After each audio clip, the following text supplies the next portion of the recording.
Hey guys, welcome back to the channel. I'm here with my Uncle Mike Bunch. Mike is the one that wrote the song that I told you about in the previous video.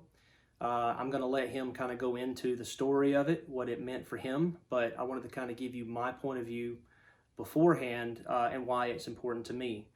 As you know, a lot of times when we're live on the stream or doing videos, we're talking about to not take things for granted, to love your family, take every opportunity to tell a friend that they mean something to you. Enjoy the little things in life because they matter and they have a very limited amount of time that they'll be with you, kind of thing. So this song hits on that to me from birth to death. And I know that sounds a little morbid, but the song really kind of reminds you that some of the things that are important, you can't put a price on. You can't get more of it. You can't negotiate more of it. It is what it is, and you might as well take full advantage of it when it's around you. So Mike, why don't you kind of run us through what the song was for you and how it kind of came to be? Okay. I guess for a little history of, because, I've known you all my life, all your life. But anyway, I worked for myself for many years, and, when you in contracting work and stuff, you have wet days, you don't have anything to do. So you're sitting at home, and I was just sitting at home one day, thinking about things about what's important. Like you said, family, friends, children, things in life that are very,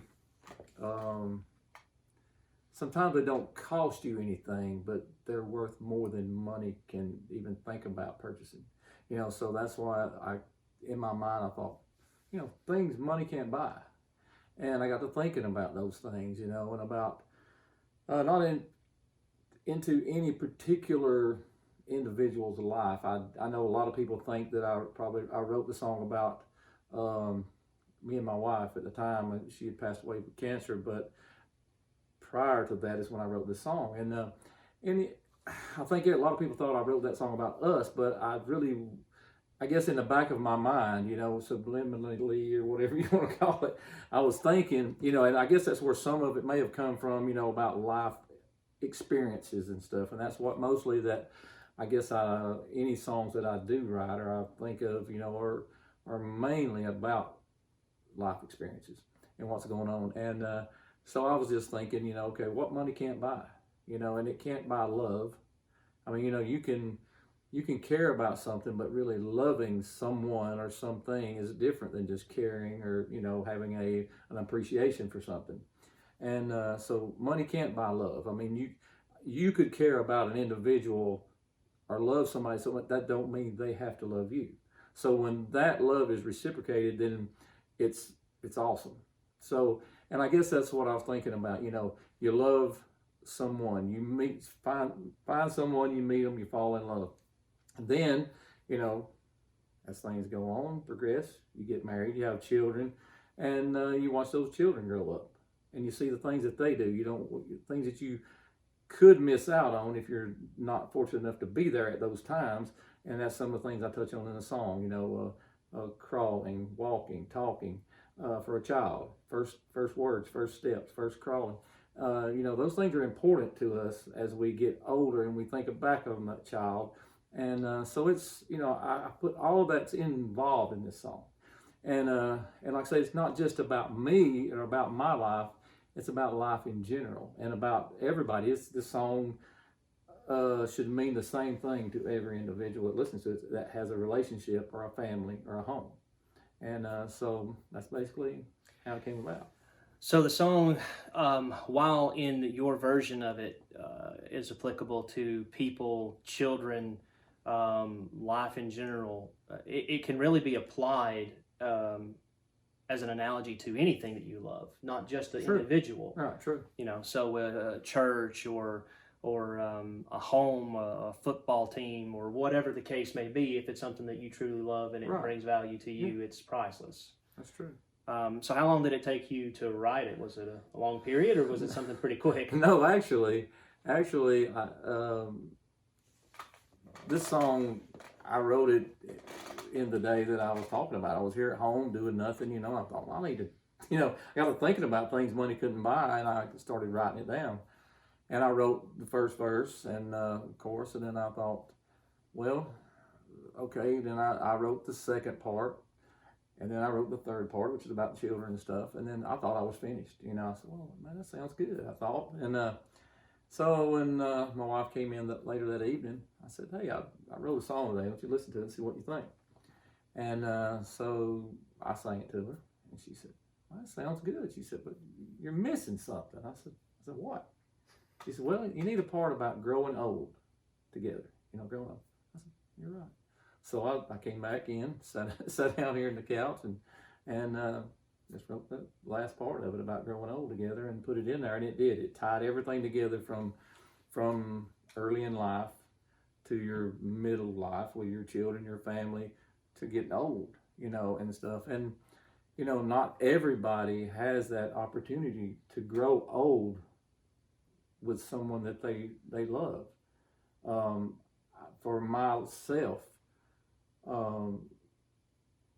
my wife that I'm married to now, she and I both lost our spouses to cancer. And we had no choice in the matter, so you don't realize sometimes, like you say, what you've got till it's gone. And then you never really think that, could I ever be fortunate enough again to ever really care or love somebody or somebody love me again. And I'm just thankful to the Lord that it's possible, and it happens, and it did. And she and I, we love each other. We have a great relationship. We don't try to hide the fact that we had a life, and stuff before we met. And we've never tried to keep it apart from our children. And we have 8 kids together, and all 8 of them call each other brother, sister. We don't use the step word and stuff like that. I'm not belittling anybody that does use it. It's just I don't like it myself, and so we don't use it. And we're just a family. And so Lord's been good to us, and I'm thankful. What I think that's interesting for me in that song is that it's transformative of mind. So when you listen to it here in a moment, like he was saying, the first couple of verses are about you and what you have, your possession, what you love, what you care for, and what you can control. And you love that, right? But then as you listen to the song, it becomes something that is, the control is taken away from you, and you're watching that love transform from somebody else's control, the kid, or whatever their metaphor that may be for other people. Right. And then as you go through the song further, the control slips away even more as, death becomes a part of life, a part of the life's journey. And so for me, the value that was at the very beginning, while it was still priceless, it increased in value as time went on. Yes, and it's funny to sit here and really analyze it and think of it that way. Which is extremely important, and why I say constantly to reach out to people and tell them that you care for them, even if you never had that relationship with them before, because maybe they don't know that.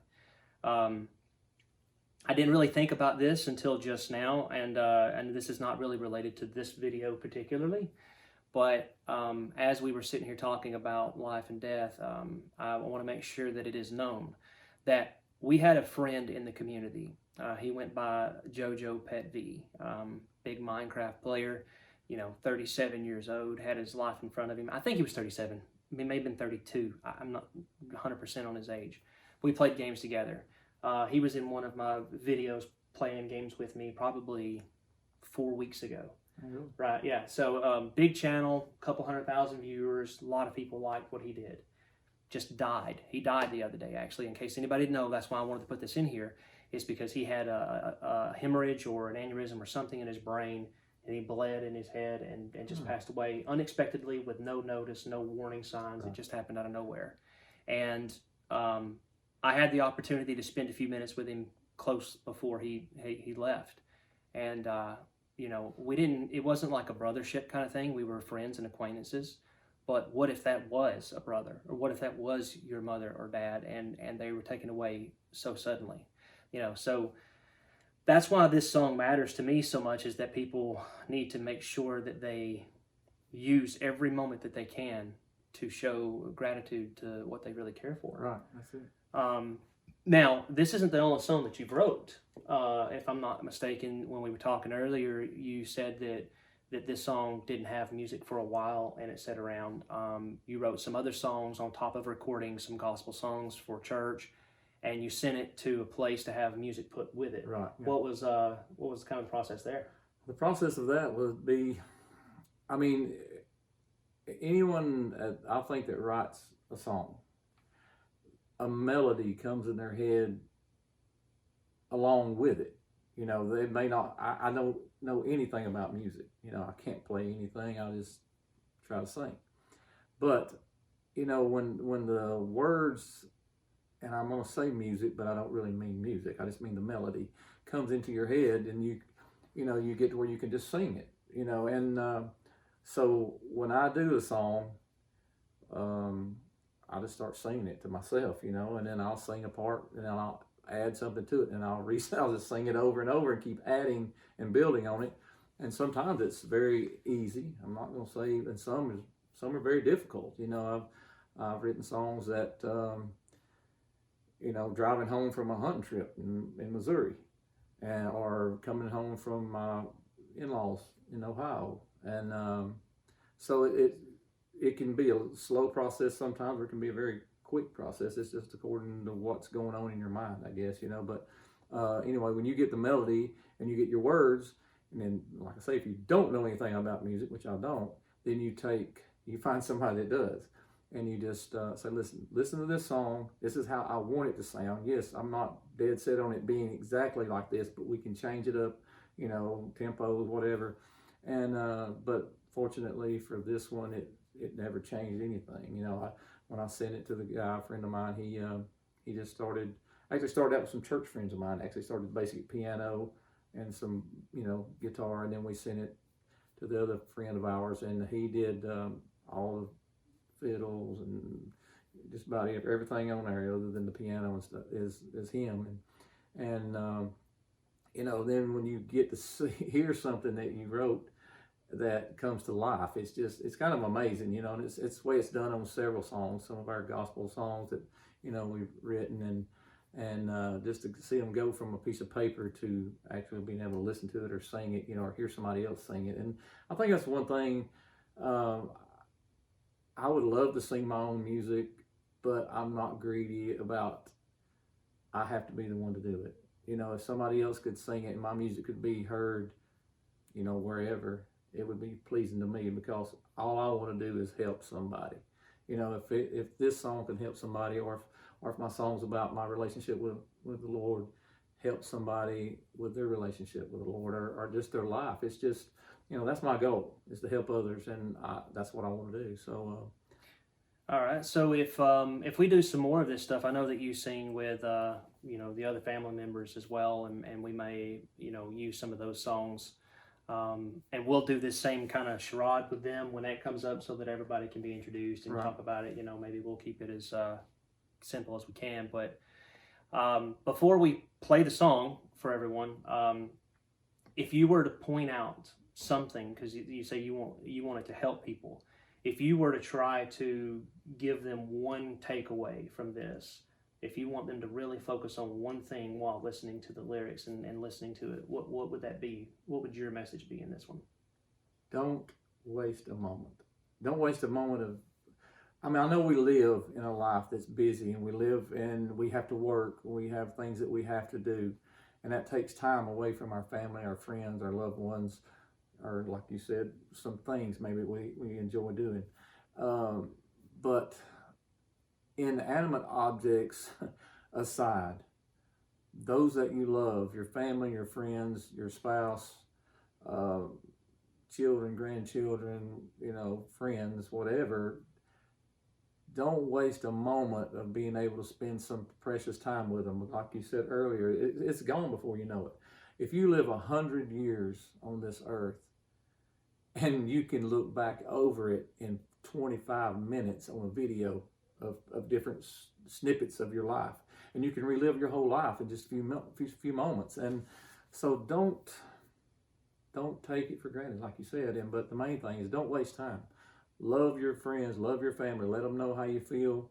I think that's one thing our family is big in doing, is telling how we feel about each other. And sometimes that can be kind of harsh, but most of the time it's not. Yeah, it's definitely awkward sometimes because some of the friends that we have that I'm around, they don't have that instilled in them. And, you know, so you tell somebody that you know them and you care for them, hey, buddy, I love you. Yeah. That's a friend. And they're like, yeah, you too, bud. You know, it's like it's weird for them because they don't get it, you know. But anyway, important. Well, I don't want to waste any more of anybody's time. Thank you for being here and explaining it to us. Thank you for allowing me to share it. Again, Mike Bunch, name of the song is Money Can't Buy. What Money Can't Buy. And it'll be here in just a moment. And I'll also wait just a little bit of time and I'll upload the song just by itself so that you can download that if you need to. Maybe we can get a little attention on some of this stuff and get some of the other songs up here for him, because beautiful voice and a great mind on paper. It's outstanding. So I hope you love it like I do. And speaking of love, I look up to you. I appreciate you. Thank you for everything that you do. I think a lot of the things that I'm involved in, successful with, comes from things that you helped me do. Thank you. So I love you and I appreciate you. I love you too, son. All right. And did you have something you No, I'll just say the song is copyrighted. I did have it copyrighted and everything, so you know, it is mine. Well, I mean, even so, this will be time stamped that we don't have to worry about anybody stealing it because it's going to come from you. So, all right, guys, I hope you enjoy. Thanks.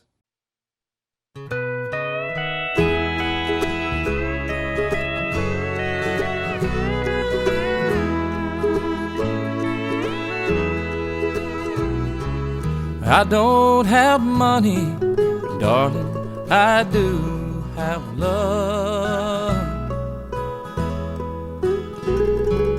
You know that's one thing money can't buy any of. Like the smile on your face, the gleam in your eye, the feel of your skin next to mine. Well, there's some other thing in this life and money can't buy. Walk in the moonlight under a blanket star. Heaven on earth, girl, be wherever you are. Like the look on your face on our wedding day, the moment that I made you mine. Well, there's some other thing in this life and money can't buy. Like holding your baby for the very first time. And I love you, Daddy, sometimes can make you cry.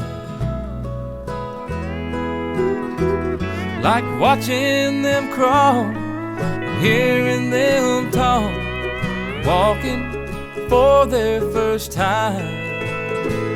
Well, there's some other things in this life and money can't buy. Well, here we are now, both of us old and gray. It's been many years though, seems like yesterday. Oh, but I have been blessed with you in my life, having you here at my side.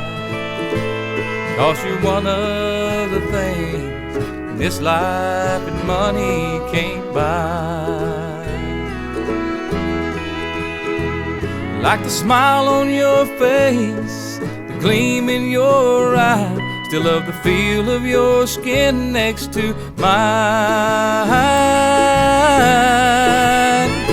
'Cause there's some other things this life and money can't buy.